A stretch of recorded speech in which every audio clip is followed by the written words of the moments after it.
Hello जी, नमस्कार। मैं हूं दीपक और आप देख रहे हैं डीएसके टॉक्स। आइए फटाफट से बात करते हैं बिग बॉस ओटीटी सीजन 3 के कल रात के एपिसोड की, जिसमें कि अनिल कपूर और रवि किशन क्या ओटीटी यानी कि ओवर द टॉप अंदाज में ओवर एक्टिंग कर रहे थे और कल्चर, संस्कृति, morality.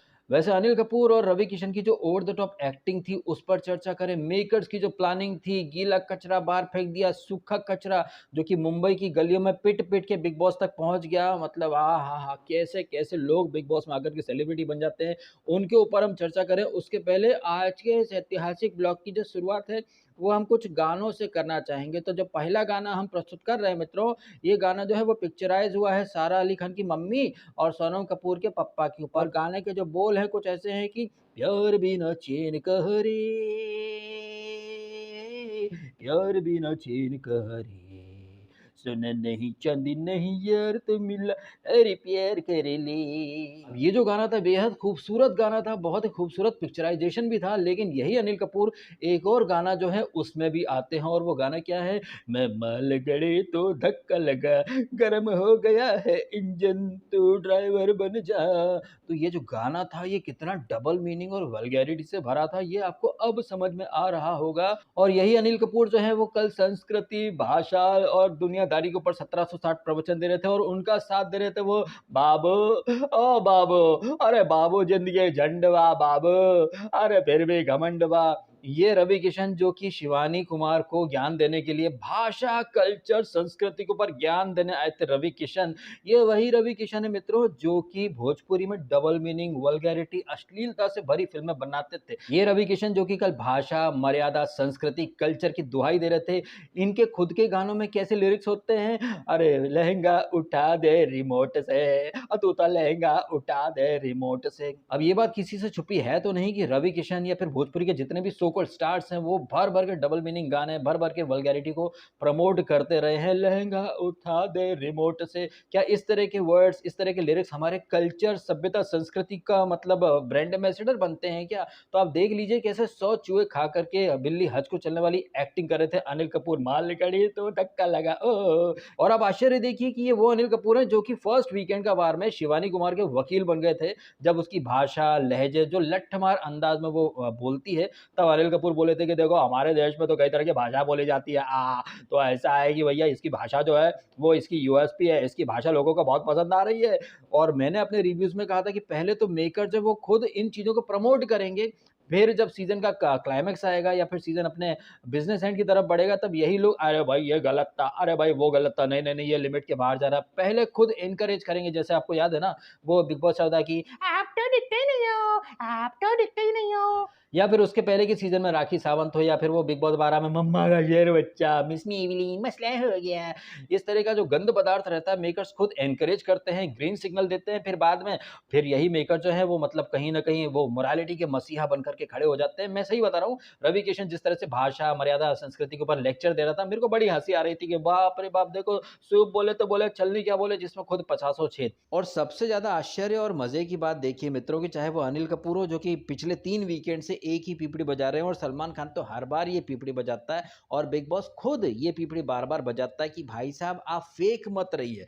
Show us your true personality, आप अपने घर पर जैसे हैं वैसे ही यहाँ पर रहिए। तो एक तरफ ये कहते हैं कि भाई साहब आप जैसे हो, गुड, बैड, अगली, बदतमीज, जैसे भी हो, अपनी रियल साइड दिखाइए। अब जब शिवानी कुमारी अपनी रियल साइड दिखा रही है, अरे तुम ऐसे कैसे दिखा रही हो भाई साहब, शिवानी रो रही है कि भैया हम घर पे ही ऐसे रहते हैं, हम अपने ब्लॉग में ऐसे बात करते हैं, भैया हम ऐसे ही बात करते हैं, लेकिन नहीं तुम ऐसी क्यों हो, तुम वैसे बन जाओ। और जब वैसे बन जाएंगे तो अरे भाई साहब आप तो किसी का कॉपी कर रहे हो, आप अपनी ट्रू पर्सनैलिटी, रियल साइड दिखाइए। मतलब चित भी इनकी, पट भी अपनी। जब कंटेस्टेंट एकदम रियल रहे, एकदम देसी, एकदम रॉ रहे, अरे तुम ऐसे कैसे हो यार, थोड़ी सी मतलब पॉलिश्ड कर लो खुद को, थोड़ा सा मतलब क्या है कि फिनिशिंग टचेस मार लो, ऐसे नहीं ऐसे दिखो, और वैसे बन जाओ तो ऐसी क्यों हो गई, वैसे क्यों नहीं रहे यार, मतलब घनघोर दोगलापन है भैया, सीधी बात है। और ये जो नैरेटिव जो बनाया गया है पिछले 3 वीकेंड का वार से, आपने देखा होगा कि एक बार भी रणवीर एंड ग्रुप को कोई भी रियलिटी चेक नहीं मिला है। जो भी बैशिंग या एक्सपोज़ वगैरह किया जाता है,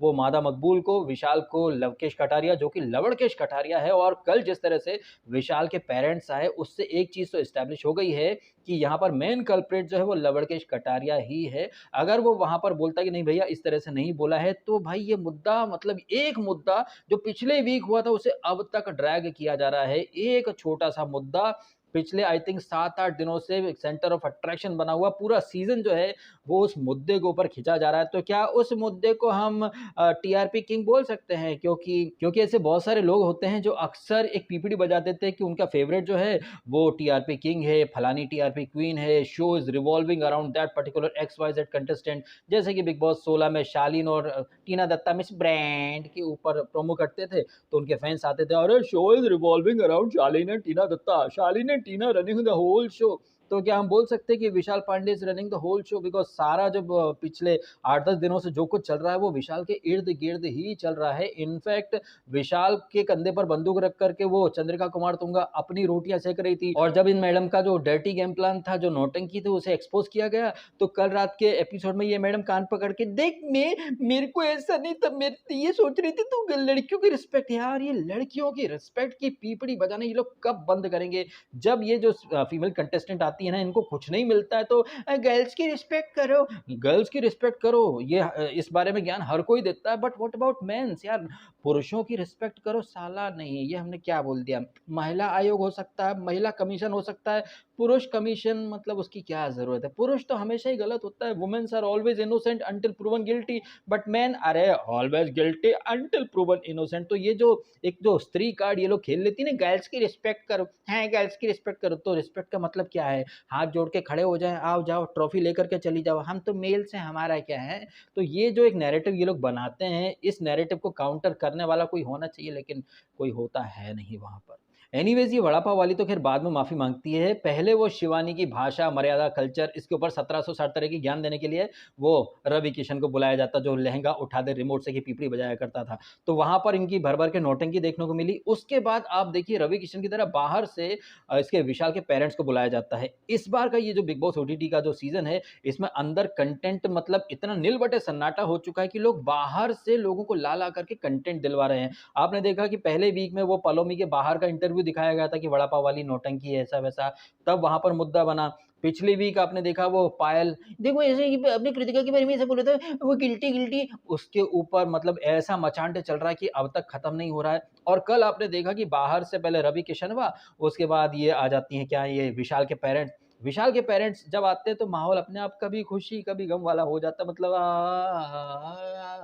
कभी खुशी कभी गम। अब जब विशाल के पेरेंट्स आए हैं तो ऑब्वियसली वो विशाल को डिफेंड करेंगे, सपोर्ट करेंगे, क्योंकि हर माँ-बाप के लिए उसका बच्चा जो रहता है वो एकदम सही होता है, दूध का धुला होता है। लेकिन जिस तरह से विशाल के पप्पा ने शब्दों का चयन करा, काफ़ी मर्यादा के दायरे में रहकर उन्होंने अपनी बातें करी। बट मैं एक ही चीज़ अब तक मतलब समझ नहीं पा रहा हूँ, अंदर कंटेस्टेंट और बाहर विशाल के पेरेंट्स, वो एक बार भी इसको अरमान मलिक द एनाकोंडा को उन्होंने काउंटर नहीं करा कि आप उसकी नियत, अपब्रिंगिंग पर चले गए। अपब्रिंगिंग उन्होंने ज़रूर बोला था, बट इतना और बोल देते कि भैया ऐसा है कि आप तो खुद एक मतलब शादीशुदा होकर दूसरी पर नज़रें गड़ाए बैठे थे, तो आप दूसरों को मतलब कैरेक्टर का सर्टिफ़िकेट कैसे दे सकते हो यार? इतना सा बोलना, क्योंकि ये जो शो है वो तो बोलने का शो है ना, और बोलने वाले शो में अगर आप मुद्दे की बात नहीं बोल रहे तो घंटे का बोलने का शो, या फिर क्या पता, हो सकता है कि उन्होंने बोला भी हो, मेकर्स ने नहीं दिखाया हो, क्योंकि ये मेकर्स कितने कनिंग होते हैं ये तो आपको पता ही है। वो बिग बॉस 17 में यूके राइडर वो जो था बाइकर, उसको वॉक ऑफ शेम करवाया था। लेकिन वो पर्टिकुलर सेगमेंट मेकर्स ने जो है वो बड़ी सफाई से एडिट कर दिया था, दिखाया नहीं था। तो क्या पता विशाल के मम्मी-पापा ने काफ़ी अच्छा और काउंटर किए हों, लेकिन मेकर्स ने एडिट करके दिखा दिया हो, क्योंकि जिस तरह से बाद में ये चंद्रिका कुमार तुंगा आकर के वड़ा पाव वाली वो माफ़ी माँगती है, तो ऐसा लग तो रहा है कि शायद बहुत कुछ बोला होगा, लेकिन शायद मेकर्स ने दिखाना मुनासिब नहीं समझा। खैर विशाल के जो पेरेंट्स आते हैं वो विशाल को बूस्ट करते हैं, कटारिया को भी कहीं न कहीं वो एक रियलिटी चेक देते हैं, और बाद में तो भई सारे लोग मिल कर के कटारिया के ऊपर ही सारा बिल फाड़ देते हैं। और अगर देखा जाए ना तो इस पूरे फसाद की जड़ ये कटारिया ही है, और उस टाइम जब ये इंसिडेंट हुआ था तब मैंने कहा भी था कि कटारिया को एक फर्म स्टैंड लेना था, लेकिन नहीं, सर स्पेशल केस है। अच्छा ये स्पेशल केस, भाई साहब इसके ऊपर तो अनिल कपूर ने कोई टिप्पणी नहीं करी, और अनिल कपूर बड़ी सफाई से काफ़ी सारी चीज़ें इग्नोर करके चले गए। ये जो दूसरा ग्रुप है जिसमें कि रणवीर शौरी और साई केतन वगैरह, इन्हें कोई रियलिटी चेक नहीं मिल रहा है भैया, और रियलिटी चेक देने के बजाय ये लोग क्या कर रहे हैं, चलो भैया सितारा सितारा खेलते हैं, आप किसको ऊपर भेजना चाहते हो, किसको नीचे भेजना चाहते हो। और ये टास्क कंडक्ट कौन करवा रहा था? ये टास्क कंडक्ट करवा रहे थे अनिल कपूर जी, जो कि पिछले 2 वीकेंड से एक पीपड़ी बजा रहे हैं कि मादा मकबूल तुम्हारा गेम बड़ा प्रेडिक्टेबल है यार, बी स्पॉन्टेनियस, कुछ तो अनप्रेडिक्टेबल करो। वो अनिल कपूर जो बार-बार बोल रहे हैं कि भैया तुम सब प्रेडिक्टेबल हो, कोई स्पॉन्टेनियस या कोई यूनिक चीज़ तुम लोग नहीं कर रहे हो, तो ये जो टास्क आप करवाते हो, चाहे वो एक दिन पहले पिल वाली टास्क रही हो, वो चिट्ठी वाली टास्क रही हो, या फिर ये जो कल वो सितारा सितारा जो कौन है स्टार कौन है बेकार, ये जो टास्क थी इसमें कौन-सी अनप्रेडिक्टेबल चीज़ हमें देखने को मिली है? इसमें वही तो देखने को मिला है जो पिछले 3 वीक से हम देख रहे हैं। यहाँ पर रणवीर, अरमान द एनाकोंडा, कृतिका द छिपकली और साई केतन ये सब मिलकर के दूसरे ग्रुप वालों का नाम लेते हैं, दूसरे ग्रुप वाले इनका नाम लेते हैं, चाहे नॉमिनेशन टास्क हो, चाहे कोई भी दूसरी अतरंगी सी टास्क हो या टाइम पास एक्टिविटी हो, वहाँ पर प्रेडिक्टेबल चीज़ें ही दिख रही। लेकिन ये अनिल कपूर जिन्हें मादा मकबूल का गेम प्लान, उसकी फ्रेंडशिप काफ़ी प्रेडिक्टेबल लग रही है, बट ये जो टास्क की आड़ में जो नौटंकी खेली जा रही है, इसमें जो प्रेडिक्टेबल चीज़ें हो रही हैं, उस पर अनिल कपूर हम तो नहीं बोलूँगे, हमको बोलने का पैसा नहीं मिला है। ये अनिल कपूर जो कि नायक पिक्चर में एक डायलॉग देते हैं कि साले सब के सब चोर हैं साले के साले, तो क्या अनिल कपूर को हम उस कैटेगरी में शामिल नहीं कर सकते? ये अनिल कपूर जो पीपड़ी बजाते हैं फर्स्ट वीकेंड का वार में कि अरे! शिवानी की भाषा वगैरह जैसी भी है ठीक है। यही अनिल कपूर कल अरे! तुम्हारी भाषा में आपकी लैंग्वेज भाई साहब नहीं, शिवानी आपकी लैंग्वेज बहुत मतलब दिक्कत वाली है, तो हम तो नहीं बोलेंगे काहे कि हमको किसी की बुक में बुरा नहीं बनना है, तो रवि किशन को बुला लो और अरमान द एनाकोंडा और छिपकली को आईना दिखाने के लिए नहीं, नहीं, मैं काहे को बुरा बनूँ भाई साहब, मेरे को तो सिर्फ जितना होस्ट बोलेंगे उतना ही बोलूँगा, ये बाकी का सेगमेंट कराने के लिए चलो विशाल के पापा-मम्मी को बुला लो। अब यहाँ पर एक ही चीज़ निकल कर के आती है, वो है अनिल कपूर की घटिया थर्ड क्लास वाहियात होस्टिंग। अगर आप होस्ट हो, तो ये आपकी ज़िम्मेदारी बनती है कि आप दूध का दूध, पानी का पानी करो। आप अगर रियलिटी चेक देना चाहते हो, आप अगर सामने वाले लोगों को प्रेडिक्टेबल बोल रहे हो, तो यही चीज़ आप ये जो टास्क होती हैं, उस पर आप क्यों नहीं बोलते कि भैया ये टास्क तो प्रेडिक्टेबल ही थी, रणवीर, शौरी तुम लोग सब उन्हीं का नाम लेते हो, वो तुम्हारा नाम लेते हैं, तो ये फालतू फोकट की नौटंकी में टाइम वेस्ट नहीं करते हैं। उस ग्रुप के लोग जिसमें कि रणवीर, जो कि कल रात के एपिसोड में बोल रहा था ना आई थिंक बाहर ये मादा मकबूल, ये विशाल, शिवानी ये सब बैठे अपनी मस्ती मज़ाक कर रहे थे। ये सब अपनी मस्ती मज़ाक कर रहे थे, लेकिन रणवीर शौरी, दीपक चौरसिया, साई केतन वगैरह, अरे वो लोग तो प्लानिंग प्लॉटिंग करते रहते हैं। वहाँ पर रणवीर शौरी क्या बोलता है, ये फॉलोअर्स का घमंड है इन लोगों को। वैसे रणवीर शौरी जो है वो बंदा मुझे सही लगता है। उसकी जो एक्टिंग, उसके जो रोल उसने प्ले करे हैं फ़िल्मों में, मैं उनका जबरा फ़ैन हूँ, स्पेशली खोसला का घोंसला कैसे मैं भूल सकता हूँ। साथ ही साथ रणवीर शौरी जो है वो राइट विंग से भी बिलॉन्ग करते हैं, तो एक सॉफ्ट कॉर्नर तो अनिल कपूर की तरह मेरे मन में भी रणवीर के प्रति है। लेकिन रणवीर शौरी जो एड़ा बन के पेड़ा खा रहा है, पतली गली से रेड कारपेट बिछा कर के मेकर्स इसे आगे बढ़ा रहे हैं भाई, इस चीज़ को तो मैं जस्टिफ़ाई नहीं कर सकता। ऑल्दो मैं रणवीर को एप्रिशिएट करता हूँ, सपोर्ट करता हूँ, रिस्पेक्ट पूरी है। लेकिन और हाँ, रिस्पेक्ट से याद आया कि रणवीर शौरी ने आते से ही बोला था कि भाई उसके पास काम होता, तो बिग बॉस में क्यों आना पड़ता। अब रणवीर शौरी के दिल में जो दर्द था उसने बाहर खुल कर के एक्सप्रेस कर दिया, तो रवि किशन ने आकर के खुशखबरी सुना दी कि अरे बाबू रो मत बाबू, तुहार खातिर अब बहुत सारा काम ढूँढ ले बाबू, इतना काम मिलेगा तुहार के कि तू सदा कन्फ्यूज़ हो जाएगा कि कौन-सा काम करे और कौन-सा काम छोड़े बाबू, ज़िंदगी झंड बा, फिर भी घमंड बा।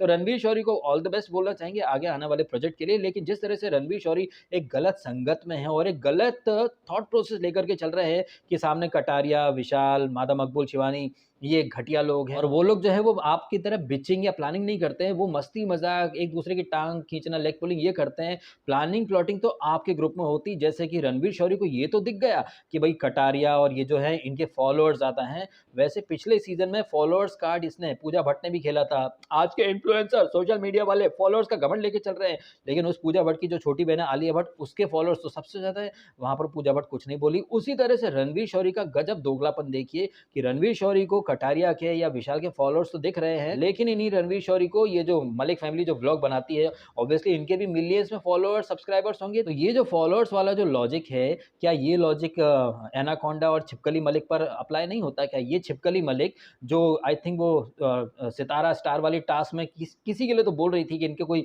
ओपिनियन या ऐसा कुछ है नहीं, बड़े दोगले हैं। अरे छिपकली तेरे से बड़ा दोगला कोई नहीं है। ये तो होस्ट का फर्ज और ड्यूटी बनता था कि वो तुझे आईना दिखाएँ कि जब ये पायल का ऑलरेडी पति था, फिर भी ये तुम पर डोरे डाल रहा था, तब तुमने अपने लिए कोई स्टैंड क्यों नहीं लिया? तो सबसे बड़ी तो दोगली तू ही है, लेकिन नहीं, अनिल कपूर को तो मतलब मेकर्स ने मना किया हुआ ना, क्योंकि ये जो छिपकली और एनाकोंडा है, इनके तो कॉन्ट्रैक्ट में लिखा है कि भैया इन्हें ना रियलिटी चेक मिलेगा, ना इनकी बैशिंग होगी, ना इनका जो लीचड़पंथी जो पॉलीगैमी को ये लोग सपोर्ट या प्रमोट करते रहे, उसके ऊपर कोई एक शब्द नहीं बोलेगा। मैं पूरी तरह से आश्वस्त हूँ कि इनके कॉन्ट्रैक्ट में ये सारे टर्म्स एंड कंडीशन रहे होंगे कि 2 बीवी लेकर के आया है, इसके बारे में कोई बात नहीं करेगा। अदरवाइज़ आप खुद सोचिए ना यार कि मतलब वो लोग जो खुद कैरेक्टर लेस हैं, गंदी नाली के एनाकोंडा हैं, उनके चरित्र के ऊपर ना रणवीर शौरी कुछ बोल रहा है, ना ही सदी का सबसे महान पत्रकार दीपक चौरसिया नाम का जो एनाकोंडा है, जो कि पड़े-पड़े वहाँ पर खा रहा है, कोई कंट्रीब्यूशन वगैरह कुछ नहीं है, वो भी मतलब रणवीर, साई केतन, अरमान कृतिका इन्हीं के साथ हाँ में हाँ मिलाता फिर रहा है। तो यहाँ पर एक जो प्रेडिक्टेबल चीज़ निकल कर के आई है कि ये जो ग्रुप है साई केतन और ये सब, ये दूसरों को गद्दार बोलेंगे, लेकिन इनके खुद के साथ बैठने वाली वड़ा पाव वाली कितनी बड़ी गद्दार थी। इनफैक्ट ये वड़ा पाव वाली जब जाती है तो साई केतन बोलता है, "मैं कॉल करूँगा दरगाह, मैं कॉल करूँगा।" स्पाइनलेस लौंडा एक नंबर का, कतई स्पाइन नहीं है। इसकी गर्लफ्रेंड आकर के बता गई थी कि वड़ा पाव वाली पर भरोसा मत करना, वो तेरा कैरेक्टर हनन कर रही थी। लेकिन लेकिन जो साई केतन है वो तो दूसरे ग्रुप से नफ़रत में इतना अंधा हो गया है कि दूसरे ग्रुप वाले अगर मस्ती मज़ाक भी करते हैं तो वो इन्हें बिचिंग लगती है। इन्हें खुद के ग्रुप में जो कैरेक्टरलेस लोग हैं वो मतलब दूध के धुले लग रहे हैं और रणवीर शौरी तो महान डिप्लोमैटिक बन चुका है। जैसा कि मैंने ऑलरेडी कहा, उसका जो रियल लाइफ़ में जो पर्सनैलिटी है मैं उसका फ़ैन हूँ, एप्रिशिएट करता हूँ। लेकिन रणवीर शौरी और साई केतन का जो गेम है वो कतई घटिया जा रहा है। लेकिन Anil Kapoor as a host उस ग्रुप को कोई भी रियलिटी चेक नहीं दे रहे हैं। एनीवेज़ तो पिछले 2 वीकेंड का वार की तरह कल का जो वीकेंड का वार था, सैटरडे संडे मिला करके एक जो ग्रुप है वही ग्रुप अनिल कपूर के रडार पर रहता है। दूसरा जो ग्रुप है उस ग्रुप में तो मतलब कुछ ख़ामियाँ हैं ही नहीं। एक नैरेटिव ऐसा बनाया जा रहा है कि रणवीर शौरी, साई केतन, अरमान कृतिका ये दूध के धुले हैं, इनमें कोई भी फ़ॉल्ट नहीं है। बहुत ही मतलब प्योर गेम लेकर के ये लोग चल रहे हैं, ऐसा नैरेटिव बनाया जा रहा है। वहीं दूसरी तरफ एक वो नई वाइल्ड कार्ड एंट्री आई है, वो टीम 07 का चोमू। बताइए भाई साहब, एल्विश यादव की पूँछ यानी लवड़केश और वो फैज़ू की जो पूँछ है अदनान, ये अदनान नाम का जो लपड़ झंडे से ये सब बम्बई की गलियों में जूते खा-खा कर के मतलब सेलिब्रिटी बने हैं। इसका एक रील था, सॉरी टिकटॉक का वीडियो था, जो कि मैंने इंस्टाग्राम पर शेयर करा है, जहाँ पर वो कह रहे हैं कि कोई तबरेज़ अंसारी जिसकी कि लिंचिंग हुई थी, फिर उसके बच्चे बदला लें, तो ये मत बोलना कि मुसलमान आतंकवादी होता है। अगर यही चीज़ कन्हैयालाल जी का लड़का बोल दे कि जिस तरह से गला काटा गया उसके पापा का, अगर कन्हैयालाल जी का लड़का बदला ले, तो ये मत बोलना कि हिंदू हिंसक होता है, क्योंकि राहुल गांधी ने कहा था हिंदू हिंसक होते हैं।